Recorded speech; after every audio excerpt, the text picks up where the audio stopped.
ladies and gentlemen. Good afternoon to everybody who are watching us around the world.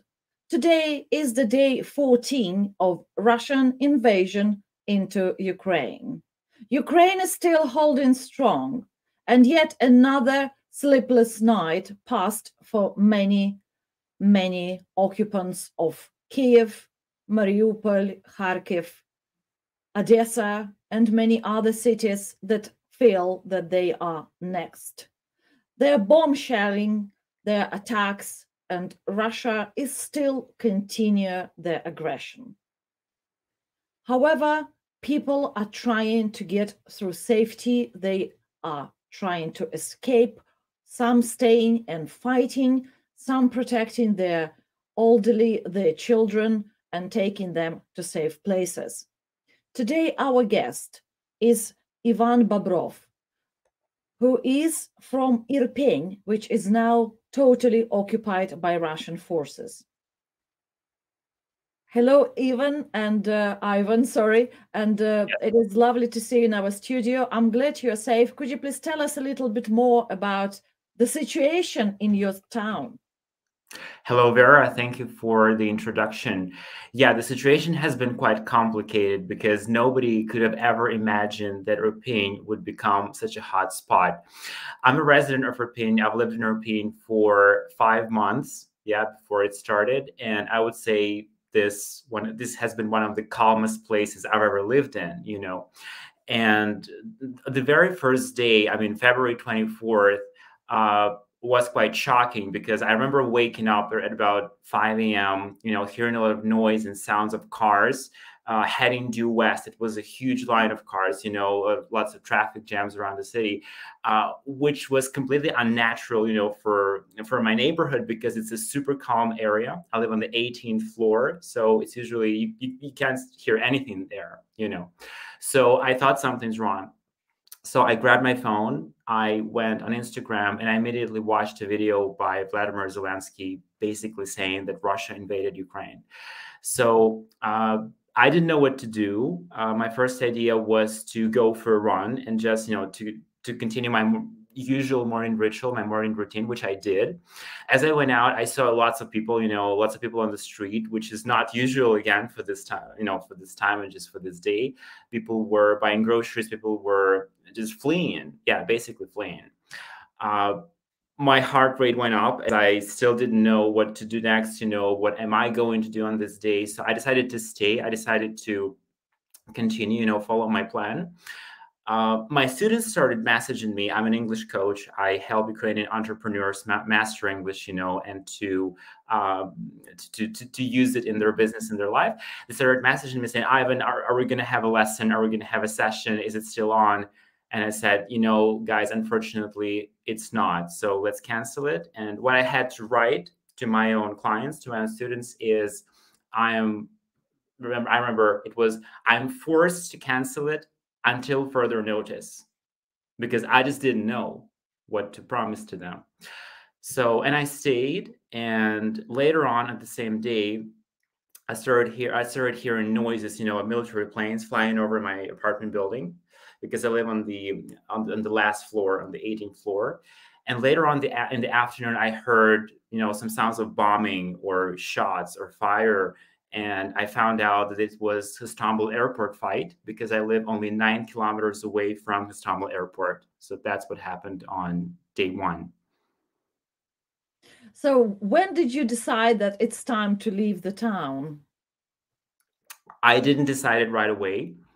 I stayed hopeful until the very end. So I spent the 9 following days in the basement of my apartment building with other neighbors who also stayed there. I had faith that my block, my building would not be destroyed and would not be in any way harmed by this war and by the events that followed. And on the 9th day, I saw, there were, my apartment building was fired. So there were several fire attempts, yes, and clearly some windows were broken. We saw that, the front of the building was broken. And at that point, me and my neighbors, we saw that clearly something dangerous is coming. Like, if we stay one more day, we might be running for our lives. So on day 10, we decided to leave. We decided to flee Irpin. It was early morning. We just packed the essentials. We still had time to prepare. So basically, as I was there, I was able to, go to my apartment for like 15, 20 minutes a day to take a shower, change my clothes, just to stay sane in a way. But basically, I was spending most of my time in the basement. So we left Irpin on day 10 after, we saw that Russian troops are coming. The building had completely been damaged, and we just didn't know what to expect. On the same day, the day we left in the afternoon, Russians entered Irpin. There was a lot of fire. And the church, actually, it was the church, I can't remember, it must have been called the Bible Church or something. It was the evacuation point. So all the people who got evacuated from Irpin, they started there.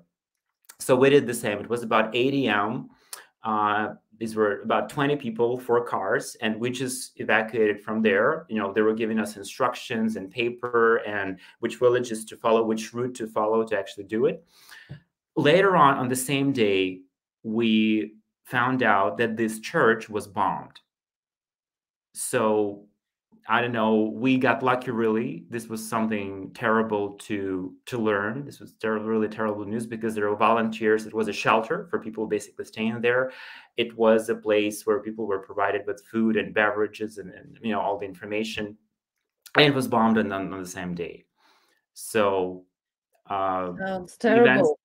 yes, the So how events did you manage to leave? Did you just follow the instructions, or there were some obstacles on your way? Well, basically, yes, that's what we did. We just followed the instructions. The instructions told us how to get from Irpin to Fastiv. Fastiv being a town, a city from which you can use your GPS or navigator. Mhm. Yeah, so it was considered safe. So we just basically followed the route. We followed the little villages, as the main highways were blocked either by Russians or for other reasons, military reasons. We just followed the route. There were lots of blog posts underway, probably every single kilometer there was a blog post. So people were stopped. They got their documents checked, they got their ID checked. So to make sure that these are Ukrainians who are leaving, these are people fleeing their towns and cities.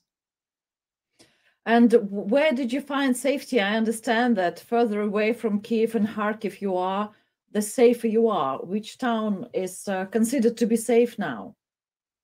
It's really hard to say, because right now I would say I have relative safety. Yes, so I'm relatively safe. But what I can tell you for sure that while I was in Irpin, I felt no safety whatsoever. Like every single second, every single minute, you stay alert because you know what's going to happen. Maybe there's a bomb, it's going to fall down from the sky. You hear some explosion, you hear some fire, so you feel zero safety there. Right now, I am in the suburbs of Lviv, so I'm staying here in my friend's house temporarily. And here I feel relative safety, so we can say. But I understand that I'm still in Ukraine, and what's going to happen tomorrow, obviously, nobody knows that. Nobody can predict that. Yes, it's quite an escape. You've been lucky. Do you have many friends and relatives who are still in Irpin who didn't manage to get out? Most of them did. Most of them get out. However, some people were, they were really hopeful and they decided to stay.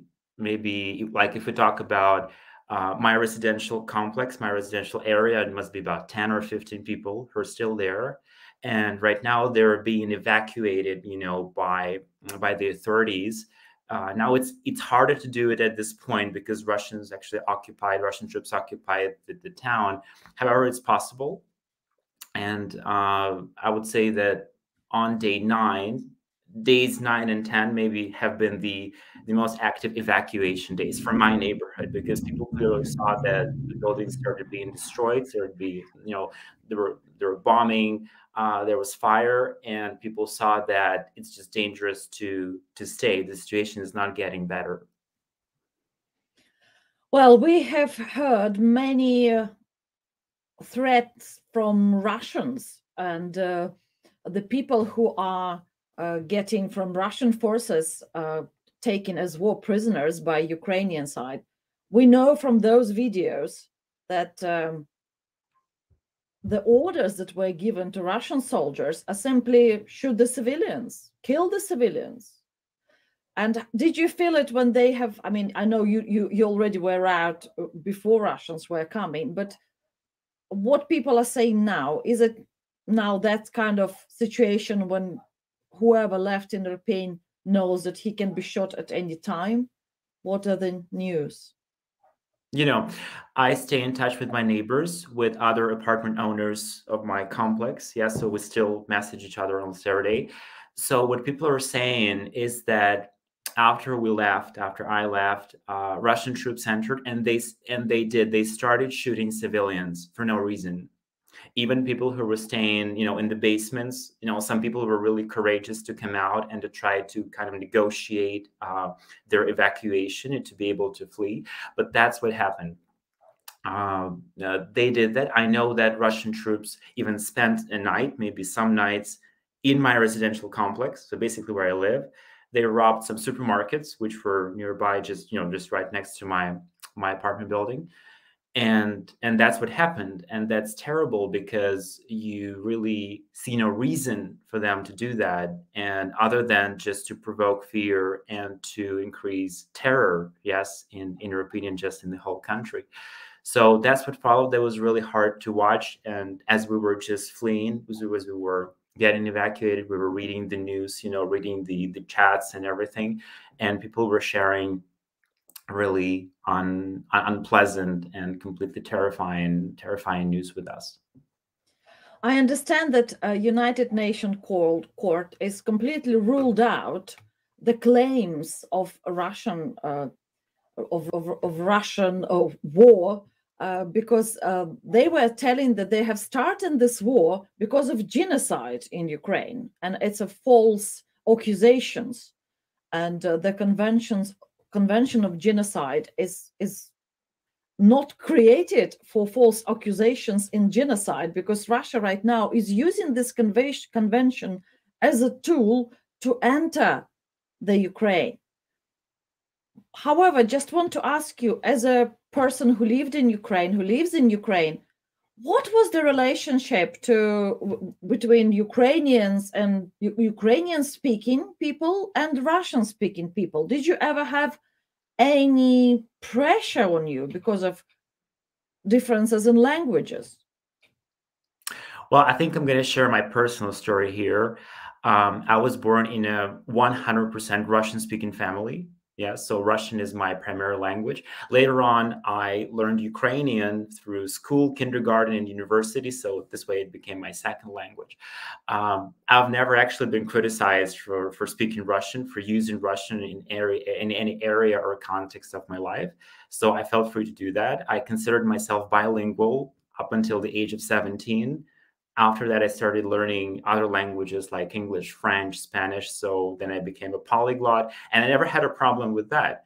So I saw that Ukraine is, by definition, a bilingual country. We have at least two languages that people use on a daily basis, right? So, and I would say we have enough tolerance, enough linguistic tolerance in that regard, yes, to people who speak other languages. For example, if foreigners, when foreigners were coming to Ukraine, they never had a problem with their accent, or either with their accent or with their language. So they could easily speak the language they used to. So to use this as a reason for genocide, to me, sounds like a big joke, because Russian-speaking people have never had, in my personal experience, have never had any serious troubles living in Ukraine or using their native language in Ukraine. Well, United Nations Court has the same idea, so I think you are in cahoot with the court decision, because it is false and absolutely ridiculous allegations from Vladimir Putin. And the Convention on Genocide was used as an excuse to invade Ukraine, not to punish anybody. It was just a false pretense. And I would like now for us to listen to the lovely songs that created by Ukrainian and Belarusian musical team for us about Ukraine and in support of Ukraine.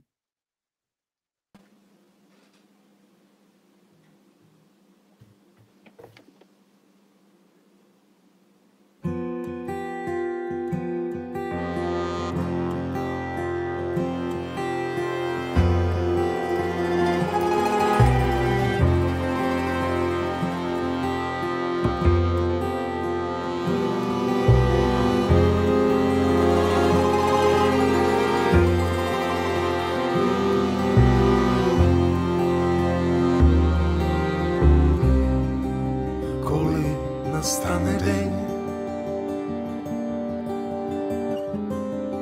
закінчиться війна, там загубив себе, побачив аж до дна. Обійми мене, обійми мене, обійми, так лагідно і не пускай. Обійми мене, обійми мене, обійми, твоя весна прийде нехай.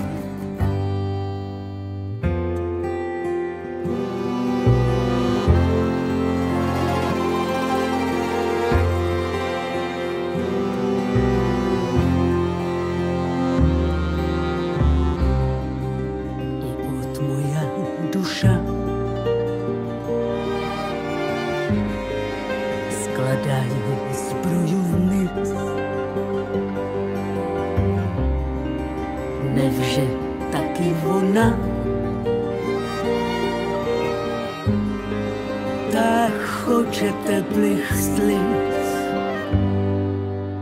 Обійми мене, обійми мене, обійми, так лагідно і не пускай.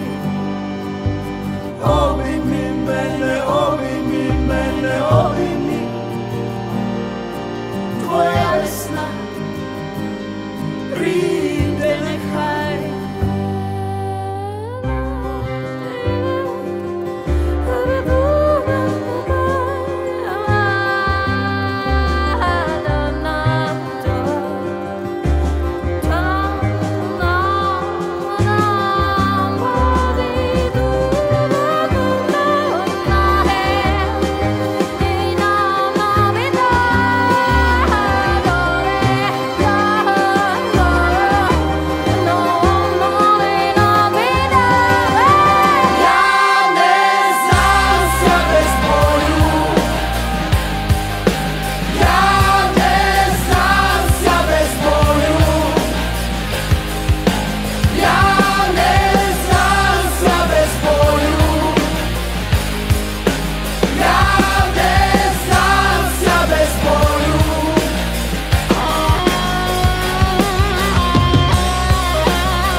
Wonderful musical composition. I will not surrender without a fight. Definitely very Very nice, beautiful. very touching, beautiful song.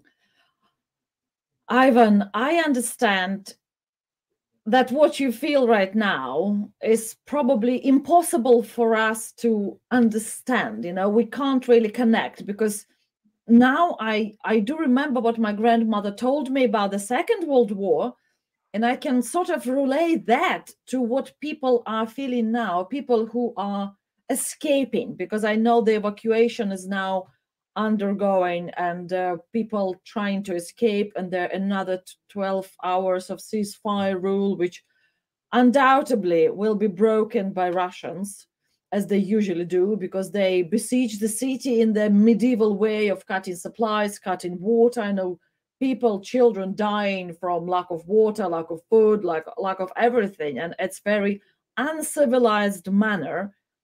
Russians were telling that they come into Ukraine to free the nation. How do you feel now as a nation towards Russian people, Russia, Vladimir Putin, their politics? How do you feel about them now? Vera, you're absolutely right. Feelings are really hard to describe at this point because when things like that happen, such atrocities and such violence, you're never prepared for that. So I have to say, at this point, or let's say, the moment when I started my evacuation from Irpin, I experienced real emotional numbing, so that's when you ask yourself, what am I feeling right now? And the answer is nothing. So the way I explain it is just, the body's self-protection mechanism to protect itself and not to go insane. But basically, we understand that behind that numbing, there are a lot of feelings of anger, of rage, of fear, of hurt, ultimately, that are going to bubble up to the surface at some point. So that's what's happening. I've talked to some students of mine, also some friends of mine who also got evacuated. And people seem to be going through a similar process. So the first 2 or 3 days, after this happens, they're just numbing, you feel nothing. And then suddenly you're starting to come back to your feelings. You start to say, oh, I'm angry, or oh my goodness, I'm afraid right now. But it's really hard. So many people are just, freezing emotionally and just not being able to process what has happened. So that is what's happening. Of course, most Ukrainians hate Russians at this point, understandably. Yes, and this was my first reaction to, you want to kill everybody, you hate everybody, you hate the entire country, you hate the entire nation. Now it's really hard to say because I understand it's a mix of emotions, it's a mix of feelings, and of course, Russia is the one to blame. Absolutely. Well, I guess everybody will be feeling the same thing or similar thing until the end of the war, because I understand many people who never even thought about taking weapons into their hands suddenly feel like, hold on a second, this is my time. I want to kill Russian soldiers. Amongst people who were evacuated, do you see anybody coming back with the guns and trying to join those territorial defense army, the nation's army? What is the situation where you are now? No, actually, from the people who got evacuated, I have not seen anybody do that. What I have seen are really brave men, some entrepreneurs, businessmen, actually the mayor of Irpin who stayed there, who are currently in the town, and who are defending the town against the aggression of Russian troops. So basically people who made a choice to stay there, they've been staying there till this moment. But most of the people flee because they understand that if they don't help themselves, if they don't save themselves, it might be too late, for them to be able to help the country. So basically, people who wanted to stay, they're staying there. We have very worrying messages from occupied cities of Russians starting to terrorize the people who are staying behind, and they looting shops, they're raping women, they're beating people up, they're shooting civilians, they cutting off access to hospitals, to safety, to everything. Do you have those messages from Irpin as well? Well, I have not received such messages personally. However, I have read posts of people who have. For example, I subscribe to the Facebook page of the mayor of Irpin, Mr. Markushin. And recently, just yesterday, Markushin shared a post. It was a screenshot where he shared a message he received from a Russian phone number, which basically said, leave Irpin, get out of here, otherwise we will kill you. So he started receiving threats, and people who are defending Irpin, protecting our town, are receiving those threats from Russian troops. It is very interesting because this is the typical FSB strategy to occupy city, and then they unfold the next level, which is how to put people under their thumb, how to put people under their control. Do you think there are many people inside Ukraine who are helping them to get the information, to find out who the government officials are? Do you have groups of people around Ukraine who are helping the occupiers? I don't think so. At least in my personal experience, I have not seen any.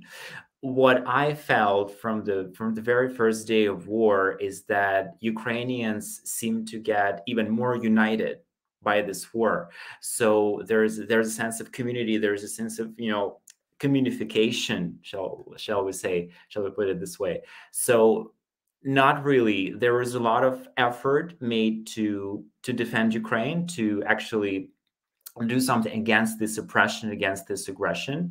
But what I see, you're absolutely right, Vera, that these threats are coming, and these are the strategies that Russian troops are using to terrify, yes, let's say, to scare citizens and to scare military people. Oh my God, it's really terrible, and not only people inside Ukraine are united by this horror. We all united now. People around the world are united, and we do feel deeply for the sufferings of all those people, all people who are trying to escape, who have been shot or went under the attack while escaping. And I just want to say that soon we will have a footage from New York National Opera, who are now starting every show and every performance with Ukraine national anthem.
Well, I've never really thought about the words of the national anthem of Ukraine, but now they are coming in such a forceful way. You do understand every word, what it means.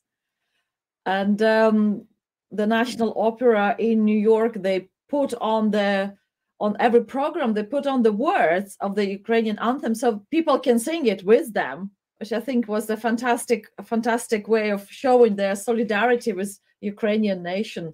Ivan, I understand it is a difficult time for everybody right now. However, how do people survive economically? How do you survive? How do you get money from? How do you make money to survive? This is a very, very difficult situation in terms of business. Vera, absolutely. This is a super complicated question to answer.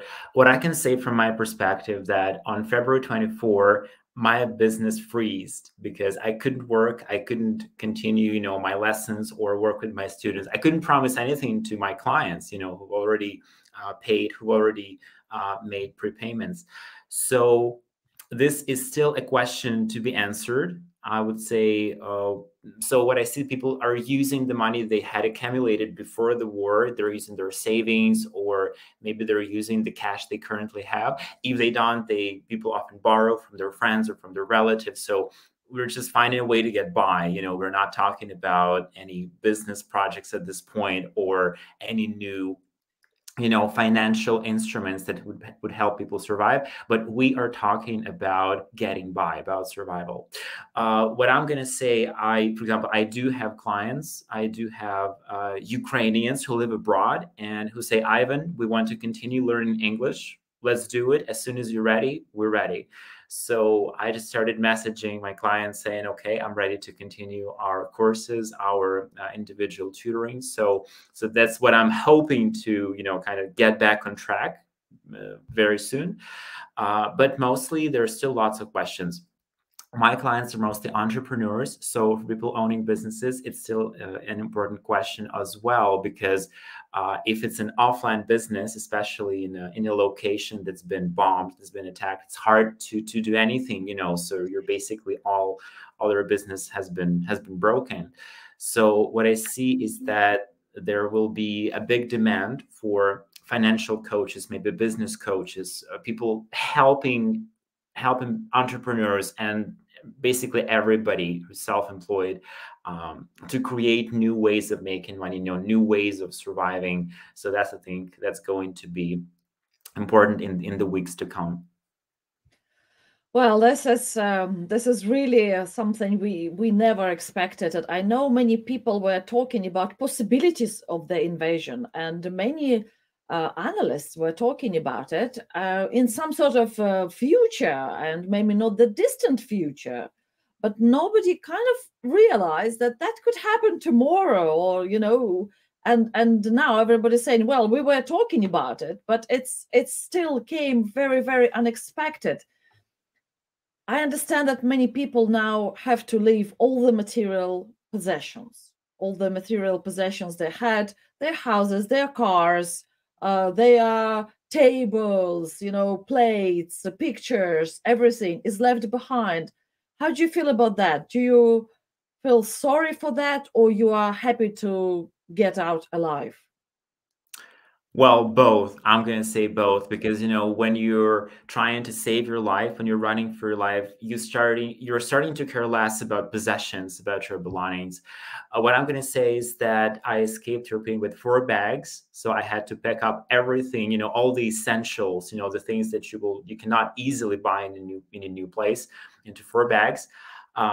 Yes, I am starting to feel sorry about the things I lost because of war. But I'm starting to get those feelings only now, because before that, as I was on the road, as I was fleeing, I couldn't even think about anything but just finding safety, finding a place to stay. So, of course, people regret that. I personally regret that.